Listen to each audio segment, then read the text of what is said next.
అదే RTV app వార్తల్ని క్షణాల్లో చదివే అవకాశం ఉంటుంది. ఒక న్యూస్ పేపర్, ఒక టెలివిజన్ ఛానల్ మీ చేతుల్లో ఎప్పుడూ ఉంటాయి.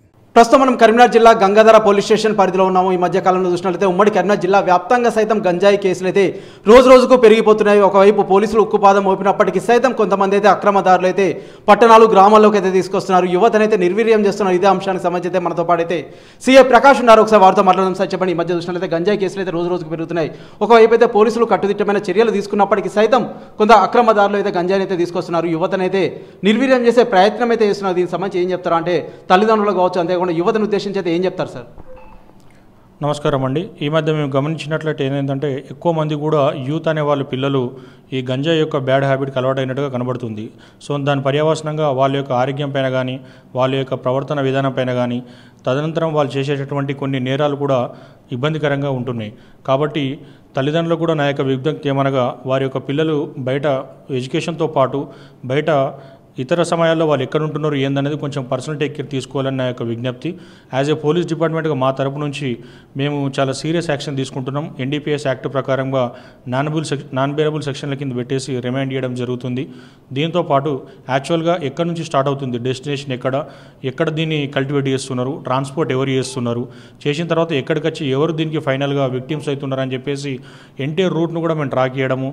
దీంట్లో మా యొక్క ఆఫీసర్స్, మా గౌరవ ఏఎస్పీ గారు కానీ, మా యొక్క సిపి గారి ఇన్స్ట్రక్షన్స్ కూడా మాకు చాలా క్లియర్గా ఉన్నాయి. కాబట్టి గంజాయి పైన మేము చాలా సివియర్ యాక్షన్ తీసుకుంటామని చెప్పి మీకు తెలియజేస్తాం. ఓకే, అంటే ప్రస్తుతం అయితే దీనికి సంబంధించి అయితే కొంత డ్రైవింగ్ చేసేటప్పుడు కావచ్చు, ఇతరత్ర సైతం రోడ్డు ప్రమాదాలకు సైతం దారితీస్తుంది. అంతేకాకుండా వారి ప్రాణాలు పోవడమే కాకుండా ఎదుటి వచ్చే వారి ప్రాణాలు సైతం పోయే అవకాశాలు అయితే ఉంటాయి. అంతేకాకుండా మరికొన్ని విషయాలు సైతం కొంత గంజాయి మొక్కలు సైతం లభ్యమవుతున్నాయి. ఒకవేళ దొరికితే ఇటువంటి వారికి అయితే ఎలాంటి చట్టాలు అయితే అమల్లో ఉంటాయి, అటువంటి శిక్షలు అయితే పడే అవకాశం ఉంటుందండి? గంజాయికి చాలా కఠినమైన చట్టం ఉందండి. ఇంతకుముందు చెప్పినట్టుగానే ఎన్డీపీఎస్ యాక్ట్ ఉందండి. దీంట్లో ఏదైతే కల్టివేషన్ మనం ఇంతకుముందు కూడా చెప్పుకున్నామండి. గతంలో మన దగ్గర కూడా గట్టుబూత్కూరు శివారు, మన యొక్క ఉప్పరమల్యాల శివారులో ఒక వ్యక్తి యొక్క పౌల్ట్రీ ఫారంలో గంజాయి మొక్క ఉన్నట్టు తెలియగానే వెంటనే ఆ పర్సన్ కూడా మనం ఇమీడియట్గా గంజాయి మొక్కను స్వాధీనం చేసుకుని ఆ వ్యక్తిని కూడా ఇమీడియట్గా మనం రిమాండ్ చేయడం జరిగింది. కాబట్టి మీరు ఏదైతే రోడ్డు ప్రమాదాలు అంటున్నారో కూడా దానిపైన కూడా మేము ఫస్ట్ బేసికల్గా వాటిని తగ్గించడం కొరకు ఎన్ఫోర్స్మెంట్ కాకుండా ఎడ్యుకేషన్ దానిపైన కాన్సన్ట్రేట్ చేస్తున్నాం. 3E అంటామండి, ఎన్ఫోర్స్మెంట్, ఎడ్యుకేషన్, ఇంజనీరింగ్ అంటాం. అంటే ఫస్ట్ వాళ్ళకు మనం అవేర్నెస్ కల్పించడం, దానివల్ల రోడ్డు ప్రమాదాలంటే ఎక్కువ జరగకుండా వాళ్ళకు అవగాహన కల్పించడం. ఆ తర్వాత ఎన్ఫోర్స్మెంట్ చెప్పినప్పుడు కూడా వినకుండా ట్రాఫిక్ వైలేషన్ చేస్తే వాళ్ళపైన భారీ స్థాయిలో జరిమానాలు విధించి చట్ట ప్రకారం వాళ్ళకు అవేర్నెస్ కల్పించడం.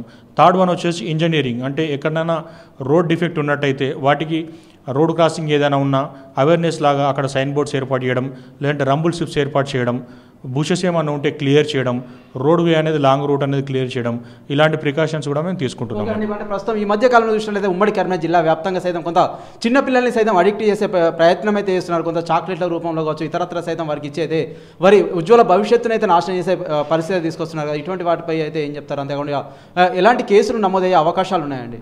తప్పకుండా అండి, మంచి ప్రశ్న ఇచ్చారు. చాక్లెట్లు కూడా సప్లై చేస్తున్నట్టుగా గతంలో మా దగ్గర ఉన్నటువంటి గట్టుబూత్ కేసెస్లో చాక్లెట్లు కూడా వచ్చినాయి. దాంట్లో మేము ఎవరైతే కంపెనీ ఓనర్ ఉంటారో ఓనర్ పైన కూడా మాకు ఇక్కడ దొరికిన వ్యక్తితో పాటు ఆ కంపెనీ ఓనర్ పైన కూడా మేము కేసు నమోదు చేయడం జరిగింది. ఆ ఓనర్ కూడా మేము నోటీసులు పంపించడం జరిగింది. ఇటువంటి ప్రోడక్ట్ ఉన్నట్టయితే ఖచ్చితంగా సంబంధిత ఓనర్లపైన కూడా చర్యలు తీసుకుంటాం. కాబట్టి నా యొక్క ప్రత్యేక రిక్వెస్ట్ ఏంటంటే, ఎవరైతే గార్డియన్స్ కానీ, కొన్ని సందర్భాల్లో పాఠశాలల్లో టీచర్స్ కానీ, లెక్చరర్స్ కానీ, తల్లిదండ్రులు కానీ వీళ్ళందరూ కూడా కొంచెం మాతో పాటు వారి యొక్క సహకారాన్ని అందించి చిల్డ్రన్స్ పైన కొంచెం టేక్ కేర్ తీసుకోవాలనేది నా యొక్క విజ్ఞప్తి. అంటే పోలీసులు సైతం కొంత అవేర్నెస్ కార్యక్రమాలు సైతం చేస్తున్నారు, పాఠశాలలు కావచ్చు, అంతేకాకుండా కొంత యువతను సైతం మోటివేట్ చేసే అటువైపు వెళ్లకుండా ఉండేందుకు సైతం కొన్ని జాగ్రత్తలు అయితే చేస్తున్నారు కదా. ఇంకా ఇలాంటి కార్యక్రమాలతో అయితే ముందుకెళ్తున్నారు సార్? అంటే ఎలా ఉంటే బాగుంటుందని అయితే మీరు భావిస్తున్నారండి? తప్పకుండా అండి, మీరు చెప్పిన దాని ప్రకారంగా మేము కొన్ని సర్ప్రైజ్ వెహికల్ చెకింగ్ పెట్టుకోవడము, రెగ్యులర్గా అవేర్నెస్ ప్రోగ్రామ్స్ పర్టికులర్గా స్కూల్స్లో కానీ కాలేజెస్లో కానీ అవేర్నెస్ ప్రోగ్రామ్స్ కండక్ట్ చేయడము. డైలీ ఈవినింగ్ విజిబుల్ పోలీసింగ్లో భాగంగా మా ఎస్ఐ సార్, మా యొక్క ముగ్గురు ఎస్ఐలు కానీ, నేను కానీ డైలీ ఒక విలేజ్ని చూస్ చేసుకుని అక్కడ ఉన్నటువంటి గ్రామ పెద్దలందరితోని, మహిళలతోని, చిన్నపిల్లలతోని అందరితోని కూడా అన్ని రకాల గంజాయితో పాటు ట్రాఫిక్ అవేర్నెస్ రూట్స్ కానీ, ఇప్పుడు సొసైటీలో ఉన్నటువంటి మేజర్ సమస్య, ప్రధాన సమస్య సైబర్ క్రైమ్స్ ఒకటి, ఆన్లైన్ ఫ్రాడ్స్ రూపంలో రకరకాల విధాలుగా కూడా ఆన్లైన్ ఫ్రాడ్స్ మోసాలు జరుగుతున్నాయి. కాబట్టి ఇలాంటి అన్ని కార్యక్రమాలపైన కూడా మేము డైలీ యాక్టివిటీ ప్రకారంగా డైలీ ఒక విలేజ్లో లొకేషన్ను, అక్కడ పాపులేషన్ గ్యాదరింగ్ ఎక్కువగా ఉండేలా చూసుకొని అవేర్నెస్ ప్రోగ్రామ్ కూడా చాలా ఎక్కువ స్థాయిలో మేము కండక్ట్ చేస్తున్నాం. ఫైనల్గా చెప్పండి, అంటే గంజాయి తీసుకున్న వారి బాడీ తత్వం కావచ్చు, అంటే శరీర తత్వం ఎలా ఉంటుంది, అంటే వారిని ఎలా గుర్తుపట్టచ్చు, కొంత మీకున్న అవగాహనతో అయితే ఏం చెప్తారు? అంటే కొంత మహిళలు కావచ్చు, చిన్నపిల్లలు కావచ్చు, కొంత భయపడే పరిస్థితి అయితే ఉంటుంది, అంటే వాళ్ళని చూస్తే గుర్తుపట్టే అవకాశాలు ఏమైనా ఉంటాయి, అంటే ఎట్లా ఉంటుందండి? వాళ్ళ యొక్క బాడీ లాంగ్వేజ్లో అప్పుడే భయం అనేది కనబడుతుందండి. ఎక్కువ కూడా మాకు మెయిన్ సోర్స్ ఏంటంటే గంజాయిలో మాకున్నటువంటి ఇన్ఫర్మేషన్ అండి. వాస్తవానికి మాకున్నటువంటి ఇన్ఫర్మేషన్ ద్వారా మేము అక్యూని ఐడెంటిఫై చేయడము, చేసిన తర్వాత చట్టం ప్రకారం కోర్టులో ప్రొడ్యూస్ చేయడం జరుగుతుందండి. Thank you. ప్రస్తుతం మనమైతే చూస్తున్నాము, మనతో పాటు అయితే సిఐ ప్రకాష్ అయితే మాట్లాడడం జరిగింది. కొంత గంజాయి కేసులో దొరికితే కఠినమైన చర్యలు అయితే తీసుకుంటామని అయితే వారైతే వెల్లడిస్తున్నారు. ఏదేమైనప్పటికైతే కొంత తల్లిదండ్రులు కావచ్చు, ఉపాధ్యాయులు కావచ్చు, అంతేకాకుండా కొంత చిన్నపిల్లలు సైతం జాగ్రత్తగా ఉండాలని అయితే వారైతే హితవు చెప్తున్న పరిస్థితి అయితే మనమైతే చూడడం జరుగుతుంది. Over to studio. మరిన్ని వీడియోస్ కోసం ఛానల్ ని సబ్స్క్రైబ్ చేయండి. లేటెస్ట్ అప్డేట్స్ కోసం వాట్సాప్ ఛానల్ ని ఫాలో అవ్వండి. ఆ లింక్ డిస్క్రిప్షన్ లో ఉంది.